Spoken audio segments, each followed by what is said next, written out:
নমস্কাৰ বন্ধুসকল, মই আপোনালোক সকলোকে মোৰ চেনেললৈ স্বাগতম জনাইছোঁ। বন্ধুসকল, মোৰ নাম গোবিন্দ নাথ, মই এষ্ট্ৰবাস্তু এক্সপাৰ্ট নিউমেৰলজিষ্ট।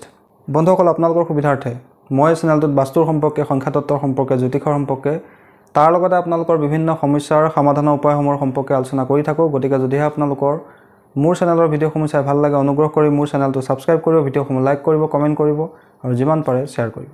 বন্ধুসকল, আজি মই আপোনালোকক এই ভিডিঅ'টোত আপোনালোকৰ ব্যৱসায়িক উন্নতিৰ কাৰণে, যদি আপোনাৰ কিবা ব্যৱসায় আছে, যদি আপোনাৰ কিবা দোকান আছে, ৱৰ্কশ্বপ আছে, গোডাউন আছে, তাত যাতে আপোনাৰ কাষ্টমাৰ সংখ্যা দিনক দিনে বৃদ্ধি পায়, আপোনাৰ যাতে ব্যৱসায় ভাল চলে, ব্যৱসায়ত যাতে বেছিকৈ আপছ এণ্ড ডাউনৰ আপুনি সন্মুখীন হ'ব লগা নহয়, তাৰ কাৰণে আপুনি কি উপায় কৰা উচিত সেই বিষয়ে আজি মই আপোনালোকক আলোচনা কৰিবলৈ আগবাঢ়িছোঁ। আৰু যিকেইটা উপায় আজি মই আপোনালোকক দিবলৈ আহিছোঁ, সম্পূৰ্ণ পৰীক্ষিত আৰু বৈদিক উপায়। আপোনালোকে এইকেইটা উপায় যদি ফ'ল' কৰে, তেন্তে চাব আপোনালোকৰ খুব কম দিনৰ ভিতৰতে ব্যৱসায়িক উন্নতি লাভ হ'ব। জ্যোতিষশাস্ত্ৰ অনুসৰি দুটা গ্ৰহক ব্যৱসায়ৰ কাৰণে অত্যন্ত গুৰুত্বপূৰ্ণ গ্ৰহ বুলি কোৱা হৈছে। সেই দুটা গ্ৰহ হৈছে শুক্ৰ আৰু বুধ। বুধ হৈছে ট্ৰেডিঙৰ কাৰক, শুক্ৰ হৈছে ধনৰ কাৰক। ঠিক তেনেকৈ আমাৰ হিন্দু শাস্ত্ৰত ব্যৱসায়ৰ কাৰণে মা লক্ষ্মী আৰু গণেশ দেৱতা প্ৰাৰ্থনা কৰিবলৈ কোৱা হৈছে। অৰ্থাৎ আমাৰ যি বৈদিক শাস্ত্ৰসমূহ আছে, তাত ব্যৱসায়িক উন্নতিৰ কাৰণে মা লক্ষ্মী বা গণেশ দেৱতাক সন্তুষ্ট কৰিবলৈ বিভিন্ন উপায় দিয়া আছে। বন্ধুসকল, এতিয়া কথা হ'ল, যেতিয়া আমি কোনো ব্যৱসায় স্থানত যাওঁ, ব্যৱসায় স্থানত গৈ প্ৰথমে আমি যেতিয়া দুৱাৰখন খোলোঁ বা চাটাৰখন ওপৰলৈ কৰোঁ, তেতিয়া আমি প্ৰথমে গণেশ দেৱতাৰ নাম ল'ব লাগে। বন্ধুসকল, গণেশ দেৱতাৰ নাম এইটো কাৰণে ল'ব লাগে যে প্ৰথম পূজ্য হয় তেওঁ। তাৰোপৰি ব্যৱসায়িক ক্ষেত্ৰত গণেশ দেৱতাই আপোনাক ঋদ্ধি সিদ্ধি শুভ লাভ প্ৰদান কৰিব পাৰে। সেইকাৰণে আপোনালোকে যেতিয়াই দোকানৰ জাপ খুলিব, চাটাৰ ওপৰলৈ উঠাব, সেই সময়ত আপোনালোকে ওম শ্ৰী গণেশাই নমঃ এই মন্ত্ৰটো মনে মনে বা উচ্চাৰণ কৰি জপ কৰি হ'লেও চাটাৰ উঠাব লাগে।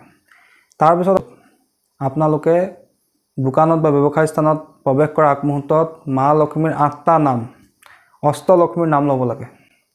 বন্ধুসকল, সেই অষ্টলক্ষ্মীৰ নাম হৈছে আদিলক্ষ্মী, মহালক্ষ্মী, ধনলক্ষ্মী, ধৈৰ্যলক্ষ্মী, সন্তানলক্ষ্মী, ধান্যলক্ষ্মী, গজলক্ষ্মী, বিদ্যালক্ষ্মী।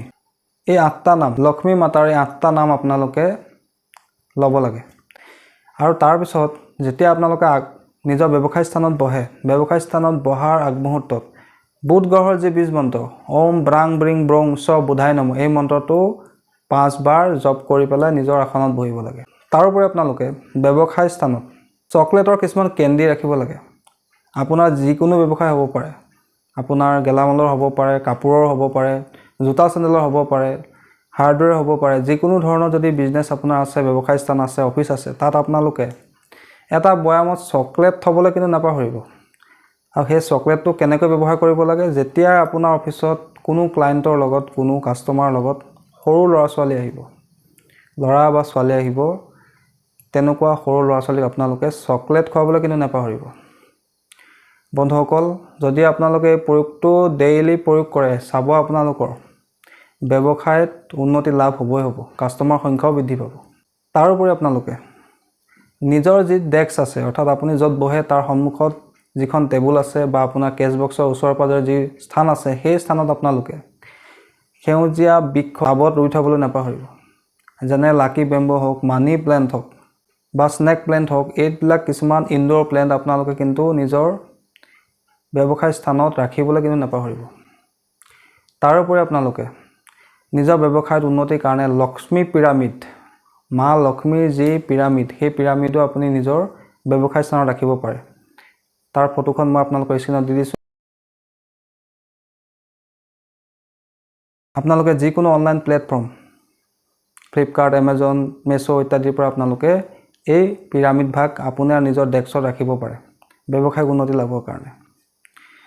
তাতোকৈ ডাঙৰ কথাটো হ'ল যে আপোনালোকে ব্যৱসায় স্থানত যাতে কোনো কাৰণতে কেতিয়াও ৰাগিয়াল বস্তু সেৱন নকৰে, সেইটো কথাও ধ্যান ৰাখিব। আৰু নিজৰ ব্যৱসায় স্থানটো সদায় চাফ চিকুণ কৰি ৰাখিব। আমি সকলোৱে জানো মা লক্ষ্মী ক'লৈ আহে, চাফ চিকুণ জেগাত আহে। মা লক্ষ্মী কেতিয়াও অপৰিষ্কাৰ জেগাত বা নিগেটিভ এনাৰ্জি থকা জেগাত কেতিয়াও নাথাকে। লক্ষ্মী কেতিয়াও তাত স্থিৰ নহয়। সেইকাৰণে আমাৰ দোকানখন বা ব্যৱসায় স্থানটো আমি ভালকৈ চাফ চিকুণ কৰি ৰাখিব লাগে। বন্ধুসকল, তাৰোপৰি আপোনালোকৰ কাষ্টমাৰ বৃদ্ধিৰ কাৰণে, ব্যৱসায় উন্নতিৰ কাৰণে আপোনালোকে আৰু এটা সৰু উপায় কৰিব পাৰে। প্ৰত্যেক শুক্ৰবাৰৰ দিনা এপাহ গোলাপ ফুল ল'ব, গোলাপ ফুল পাহত অকণমান আপোনালোকে অগৰু নিশ্চয় চিনি পায়, পূজাৰ দোকানত কিনিবলৈ পায়, সৰুত এটা বটল পায়, তেনে অগৰু অকণমান লগাই মা লক্ষ্মীৰ চিত্ৰৰ ওচৰত আপোনালোকে অৰ্পণ কৰিব। আৰু এই প্ৰয়োগটো আপোনালোকে প্ৰত্যেক শুক্ৰবাৰে কৰিবলৈ ল'ব। এপাহ গোলাপ ফুল ল'ব আৰু তাত আপোনালোকে অকণমান অগৰু মিলাই সুগন্ধি মিলাই মা লক্ষ্মীক অৰ্পণ কৰিব। চাব আপোনালোকৰ ব্যৱসায়ত উন্নতি লাভ হ'ব, কাষ্টমাৰ সংখ্যা বৃদ্ধি পাব, লোকৰ লাভ হ'বলৈ ল'ব। বন্ধুসকল, এইকেইটা অত্যন্ত পৰীক্ষিত আৰু চমৎকাৰী বৈদিক উপায়। এই উপায়কেইটা কোনোদিনে কেতিয়াও ফেইল নহয়। আপোনালোকে ভালকৈ প্ৰয়োগ কৰিব, নিশ্চয় ইয়াৰ পৰা ভাল ফল লাভ কৰিবই কৰিব। অৱশ্যে এই উপায়খিনিৰ ক্ষেত্ৰত এটা কথা মনত ৰাখিব যে প্ৰত্যেকৰে ৰিজাল্ট পোৱাৰ সময়সীমা কিছুমান কথা থাকে। কিছুমান ব্যক্তিয়ে খুব কম সময়তে ৰিজাল্ট পায়, কিছু সংখ্যক ব্যক্তিয়ে অলপ দেৰিকৈ ৰিজাল্ট পায়, যিহেতু তেওঁৰ গ্ৰহ দশা হয়তো তেওঁৰ বিপৰীত চলিব পাৰে। সেইটো কথা আপোনালোকে ধ্যান ৰাখিব। গোটেইকেইটা উপায় আপোনালোকৰ কাৰণে অত্যন্ত উপযোগী উপায়। আপোনালোকে সম্পূৰ্ণ বিশ্বাস ৰাখি মা লক্ষ্মীৰ ধ্যান কৰি, গণেশ দেৱতাৰ ধ্যান কৰি আপোনালোকে এই প্ৰয়োগকেইটা কৰিব, নিশ্চয় ইয়াৰ পৰা আপোনালোকে ভাল ফল লাভ কৰিব। বন্ধুসকল, আশা কৰিছোঁ আজি আপোনালোকৰ ব্যৱসায়িক উন্নতিৰ এই চমৎকাৰী উপায়কেইটাৰ সম্পৰ্কে জানি ভাল লাগিলে। যদি ভাল লাগিলে অনুগ্ৰহ কৰি ভিডিঅ'টো লাইক কৰি দিব, কমেণ্ট কৰিব আৰু মোৰ চেনেলটো ছাবস্ক্ৰাইব কৰিব। ধন্যবাদ।